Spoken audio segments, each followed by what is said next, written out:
do it. Like, what? Yeah, I want to do that for the rest of my life. And the most invaluable experiences in those classes is just getting to meet people from all over the world and learning about backgrounds and cultures you would have never heard or learned about otherwise unless you go to those countries. 1 year paid apprenticeship in Boston. And so obviously that was the real prize, and I was excited for that. So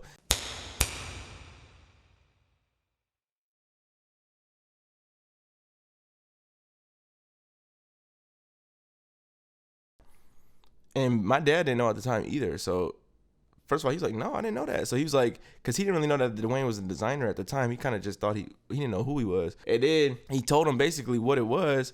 And he was like, oh, word? So he's like, yeah, let me go ask him. So, obviously this was a night. So this was like a nighttime party. He told me the next day.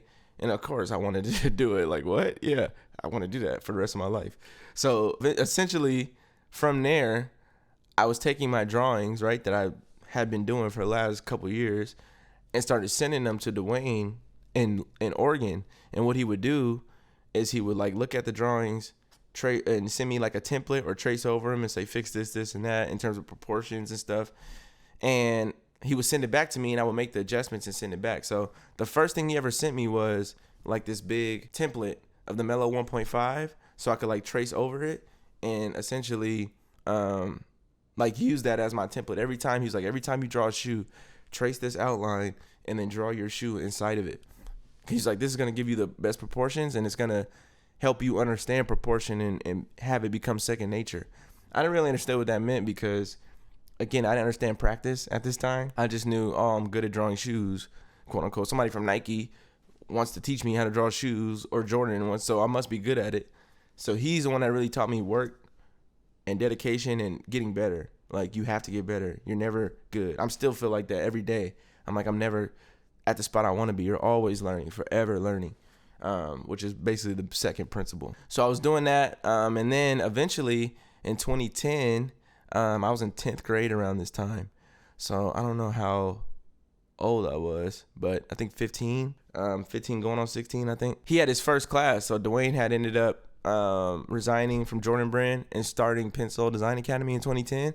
And I was in that first class. If you look at that first class, like alumni picture, bro, so many people that came from that class that is in the industry now. Like, I work with a lot of those students now at New Balance. And then I also work, I have crossed paths with others in the class, but then also have stayed in contact with them over the years. And my dad has as well. And that's another big reason for success. In that early class, like, I was still a young, shy kid, but my dad was one of those people that everyone gravitated to. So a lot of times, if I wasn't able to keep in contact with those people over the years, he was. And so they've watched where I am now, and they're always so proud of me, but then proud of my dad, and just seeing where I've come from, is they just like to see the story. I assume. I sound conceited talking about it, but like, all great people. And the most invaluable experiences in those classes is just getting to meet people from all over the world and learning about backgrounds and cultures you would have never heard or learned about otherwise unless you go to those countries, in which a lot of people don't have the ability to travel like that. So those experiences, like being around that at 15 and becoming a little bit cultured through that way, is invaluable. Like, you can't find that anywhere else, let alone like the guest speakers that would come in, or just the actual footwear knowledge that you're learning on top of that. Like, Pencil you can't get it anywhere else. It's unbelievable. Did that for the first time in 2010 at the time of my life. Did it a few more times, and eventually did the New Balance class straight out of college. But why I say all this to say is, and it's funny because right before I had joined the New Balance class with Pencil, I was leaving my other job in Boulder, which was basically a digital media engine, something, SEO, search engine, digital media search engine optimization company. There it is. That's what I was leaving in Boulder.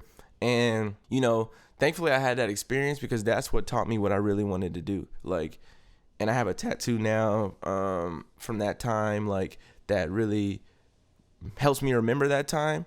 But essentially what it was is I majored in advertising going into college because I wanted to become well-rounded as a footwear industry professional. I had already taken all these design classes, and essentially I wanted to become someone in the industry that kind of knew all parts of the industry. And I did eventually want to, Jesus. There's no way y'all don't hear that. But yeah, so I majored in advertising at CU Boulder because I wanted to like learn some of the marketing side of it, the business side, along with the design side. So I just didn't want to be one-sided. I wanted to be really well-rounded just because I wanted to be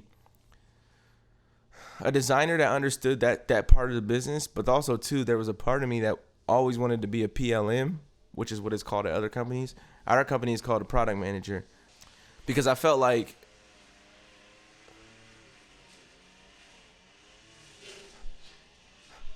so when I graduated from school with an advertising degree, and the intention of getting an advertising degree was just to become more well-rounded as a footwear industry professional. Like, I was a designer, quote unquote, in my head at the time with no professional training. I didn't want to do industrial design because I feel like a lot of designers get kind of pigeonholed when you do take industrial design and then become a designer in the industry.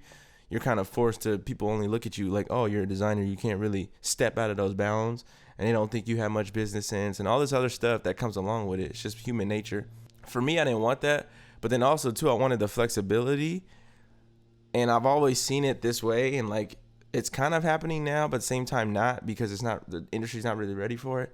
But my intention was to create a whole new position that hadn't been established, which is essentially like a designer / product manager. And what that essentially entails in my head is being able to have control of the marketing and understand the messaging and the story to the consumer, but then also designing the product behind it. And so like that's still my dream role, and that's kind of what I'm doing in my role now at New Balance. Thankfully, they trust me to do things like that, which is amazing. But a lot of companies don't allow that. Like, you have to either be a designer or you have to be a product manager. And so for me, again, my goal is always to break those shackles and to break the barriers between those teams.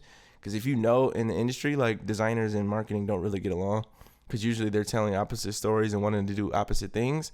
But I felt like if I was the one that could bring that bridge together, then it could be revolutionary. So that's always been my goal, and I'm working towards it.